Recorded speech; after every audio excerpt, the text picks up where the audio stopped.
morning and welcome to Full Octane Garage. I'm James, this is Kurt, and today we have the opportunity to drive the brand new 2017 Jaguar XE. This is the 3.5-liter Prestige model, courtesy of Jaguar Nashville. The XKRS is in for its annual maintenance and a couple little upgrades that I'm putting on it, which we'll see in a later video. So took the opportunity to drive a new Jaguar. Outstanding. So the car feels pretty good. So what's your first impression of the car? When I walked up to it at the dealership, it was one of those grins that you get on, you know, that type of grin. Oh yeah. That you get on your face when you see something and you just can't wait to get in it. When I found out it was the 3-liter supercharged 340 horsepower engine, I knew I was going to be in for a good weekend. Well, I'll tell you, when you brought the car up the driveway to the Full Octane Garage North, it was very impressive. It sounded awesome. You know, as we'll see in a little bit, you got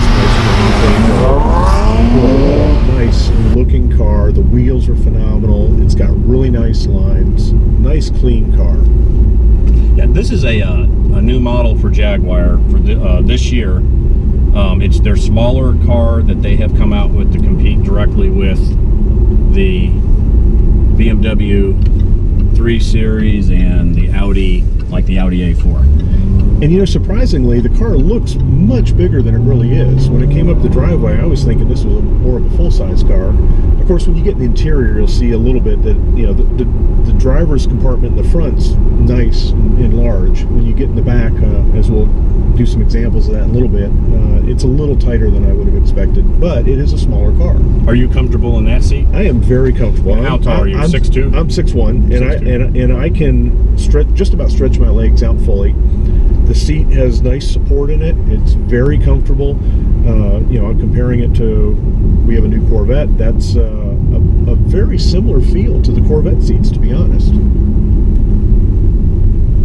Yeah, I believe that they have 10-way adjustable seats and 4-way lumbar support with 3 different memory settings for the seats. So it should be flexible to fit most any driver. And you know, the car feels and sounds nice and quiet inside, but when you're out back, it definitely has a little bit of a rumble to it. And there we go. Ronnie, sorry. And we're in sport mode now, right? No, actually, this is in the regular drive mode. It has, oh, yes, it's in sport gear. Okay, sport gear. But as far as drive mode goes, it's in regular drive mode. We just flipped it into dynamic, which is where it would stay its entire life if I were driving it. It also has an economy mode and then a wet weather mode. Wet weather mode I did use yesterday when we first picked the car up. It was pretty nasty, and it needs the wet weather mode because this thing coming off the line on a wet road is nuts. And this is a rear-wheel drive car only, right? It is. So it's 340 horsepower direct to the rear wheels. And they do offer a 4-wheel drive version. They do. Matter of fact, Jaguar offers 4-wheel drive now across their entire line. The XJ, XF, XE, F-Pace, and the, what am I missing here? The F-Type. F-Type, yep. So it's an option on all of the vehicles. This is probably, in my opinion, being an enthusiast, this is more fun. I think the all-wheel drive vehicles are probably more capable and a little more usable. And this is probably one of those cars that people would buy as a daily driver. Yep. Because it is more efficient to drive and easier to drive around town. But I still go for the rear-wheel drive. Well, and it's really too bad this car didn't come from like CarMax or something, so we could do a power brake and a burnout and stuff. But we'll be nice to the dealer and not damage the new car. You hear that, Ronnie? Now this car does come with and it's the only brand that I've seen that comes with it, but it comes with a speed limiter button where you can push it and it sets a maximum speed for the car. Normally, I would think that's a little overkill and a little ridiculous, but in this car, when you get it, especially around town where you've got 30 and 40 mile an hour speed limits, it is almost impossible to do 30 or 40 miles an hour in this car. It is, as soon as you tap the gas, it's going. And I can see you really need that. Yes. I've come very close to the speed limit several times already. Now, comparatively to like your XKR, shifting the transmission very similar in feature functionality. How's the command center compared to your other Jag? Yeah, shifting, it has the same raise-up dial that comes in, I guess, all the Jaguars now. I know I had it in my XKR S that's back from 2012. It's got an 8-speed automatic transmission, also has the paddle shifters. Interestingly enough, in this car, the paddle shifters only work in the sport mode. I was not able to use them in the regular drive mode. Oh, interesting. The info center has come a long way since the antiquated version that I have in the XKRS, and that hurts me to say. It has Bluetooth connectivity with audio and with the phone. It connects with all types of media, climate control. Everything's at the... Sorry. Trying to be polite and nice here. Everything's at the touch of your fingers. You can control just about any function in the car with the info center in the middle of the car.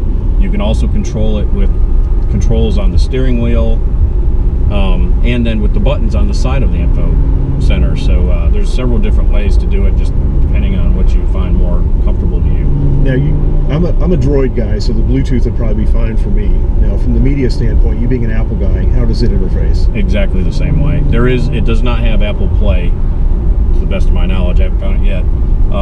So it connects just like anything else. It actually seems to connect easier and better than the new Denali that we just bought. Sometimes it seems to hunt somewhat for connections. This one, once it's up, and there's no issue with it. Oh, very cool. That's something about a supercharged car like this. It pulls all the way through from one end of the gear and out the other. There's no lag or anything like that. As soon as you start pushing the accelerator, this car is going to go. And so this car says it should get 21 miles to the gallon city and 30 highway. I'm certain the way that you and I drive, it will get about 17. And it does have an eco mode in the car. It has eco information on the intelligence screen, so you can go on there and check and see how efficiently you've been driving or not been driving. And it will give you indicators for different things that you can do to be more efficient, turning off your heated seats or switching your driving style or your driving mode. Now, one of the full octane fleet cars is a Prius, and in driving that, I'm used to coming to a complete stop and the motor shutting down, and it has a very smooth operation of doing that. The one thing that I noticed initially was this has a very similar functionality in eco mode, that when you come to a stop, the motor actually will shut down and start up as needed. I noticed it to be a little bit choppy and rough. What are your thoughts? I don't have a problem with it because I turn it off as soon as I get yeah, I think that's some of the complaints that I have seen on the reviews earlier, is that it seems a little... It stuttered the car a bit, and yes. And it felt a little rougher transition than I would have expected, I guess. And I know that's kind of where the green people are going with this stuff. They want to have economy modes. We'll go right at this next street up here. Well, some of us like to drive with the windows down and the sunroof open and hear the sound of the engine while you're sitting at a light. I would be one of those people. So yeah, I'm sure it's awesome, and it probably saves you some gas. Well, I'm sure it saves you some gas, but that's why they give you the option to have it or not have it. Now, it has front heated seats, but no air conditioned seats. No air conditioned seats. It does have a heated steering wheel also. Now that rocks. That I love in the wintertime. And it also has dual climate control for the driver and the passenger. So your spouse can... Go ahead, we can say his and hers. Yes. We'll be politically incorrect. Yep. Now, the one thing I did notice about this car is that I guess I thought the whole car was aluminum, but when we ran a magnet around, we came across the doors on the car actually have some portion of steel in them if they're not full steel, and the trunk deck lid is steel, but the rest of the car does appear to be aluminum, the carcass of the car, so that makes this car a whole lot lighter, which is, I'm sure making the car feel a little more nimble with the amount of power to weight ratio that we have. Absolutely. And that's the type of research that you'll get to expect from Full Octane Garage. We use nothing but the most technological tests to ensure that our information is correct. Yeah, the lightweight business card magnet was very useful. Yeah, this car came out as an aluminum frame car. The XF, when it came out originally, was not all aluminum, but just went to aluminum frame a year or two ago. So the second generation of it contains a substantial amount of aluminum versus steel. Now, one thing I noticed is the moonroof is enormous in this car. When it goes back and up from the outside, visually it looks much bigger than the hole is actually. Right, and I don't know how much you can get on camera, and I know it's going to screw the audio up for a second, but so you push it once and it tilts back, push it again, and it will automatically open, but it only goes back about 50%. So that's a little weird, but so the drivers are great. It's about as far as you can see anyways. And the good news is that it only messed about 3 of my 4 hairs up, so we're pretty good. Another interesting item on the XE is it comes with an optional heads-up display that I'm looking at right now, and that's with this car because the deceptive speed that you accumulate in daily driving here on these roads. I mean, it's very easy to go over the speed limit in this car because it just jumps right up there, and it runs at such a low RPM, it seems like, for the speed that you're going. It really helps you stay aware of whether you're speeding or not. We're not right now, by the way. Thank goodness. Now, what wheel size does this have? 19-inch. 19-inch wheels. And it's what, 5-spoke aluminum? Looks like... No, keep going. They're letting you go. They're letting you go. Yeah, the aluminum wheels look phenomenal on this car. Oh, that sounds good. It does. Yeah, I find myself doing that a lot. The XE comes with, or this level, the XE comes with an 11-speaker, 350-watt Meridian sound system, and it sounds outstanding. I always throw in sounds of Silent by Disturbed to test these sound systems out, and it performed admirably. And the one thing I'm noticing too is there's not any air noise in the cabin. I mean, it feels nice and tight. Road noise in general, almost non-existent. I mean, it feels much better than I would have expected in this car. I'm glad you said that, because that does come to a point. When I have it in sport and I start using the paddle shifters, you don't have that audible information that you use in order to know when to shift. And that's actually, you almost feel like you have to roll the window down so you know your shift points. So that's, I mean, it is a very quiet car. I mean, it's definitely more quiet than the 3 Series BMWs that I've driven in the past. And it's more quiet than the Audi, and I would say the ride quality is better. Chargers. Because that seems to be, obviously, that's my sticking point with cars after I've had 1 or 2 that were inadequate, in my opinion. And being videographers as we are, we tend to plug a lot of stuff in. Got iPads, phones, all that extra stuff. cameras. Right. This car, for the amount of chargers that we found, I think it's lacking a few, and they're lacking them on the front end.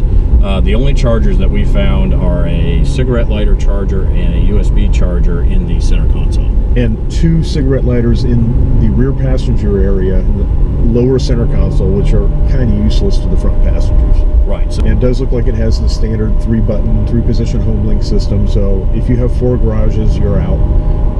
If you have 3, you're okay. Well, I'm good. One of us is not. He has to have 2 cars to open all his garage doors. One thing that I personally am a little confused at is the dashboard being a hard surface. Most cars, this is a $45,000, $50,000 car. I guess I would expect that we would have more of a soft surface on the upper portion of the dashboard. Now, I think that this car is comparable to like the BMW, or maybe not the Audi. I believe the Audi is probably outfitted a little nicer than this car, and the Mercedes most definitely is. I think for the price point, everything else seems to be leather-like. Yeah, everything else has a really nice feel to it, and then you come to the dash and you're like, it's just not quite fitting right. Yep. It looks good from a distance, and it looks leather-like, I guess, from a distance until you go to touch it and feel it. We'll stop that. Yeah, don't touch it. All right. Last thoughts on the 2017 Jaguar XE, Kurt. What do you think? Is it worth 45 grand? I think it is. I don't know how many they're going to have on the lot. Maybe you got a little negotiating room, but you know, it's in the price range of a car of this caliber. I think it'll do well. I think that in the northern regions, they may select more of an all-wheel drive just for the weather. I'd be interested to see how much price difference there is in the all-wheel drive versus the rear-wheel drive. But other than that, I think it's an awesome car. The Jaguar XE base starts around $35,000. A fully loaded, what do they call it, S-Sport version could be about $70,000 when you put everything into it. It does come with a 5-year, 60,000-mile warranty, which is class leading, I would think, for these type of cars. And it also comes with 4 years of complimentary maintenance. So maybe it takes a little more to get into a Jaguar at times, but you should be not a dollar out of pocket, generally speaking, for probably the life that you've got the car. Maintenance too? Maintenance too. Wow. Yep, 4 years maintenance. Thanks to Ronnie and Chris and the rest of the guys at Jaguar Nashville for allowing us to use the XE for the week. We thoroughly enjoyed it, and we recommend that you go down there to Jaguar Nashville and check it out. Again, thanks for joining us at the Full Octane Garage. If you like our videos, give us a thumbs up. Please share, and as always, don't forget to subscribe. We'll see you next time at the Full Octane Garage.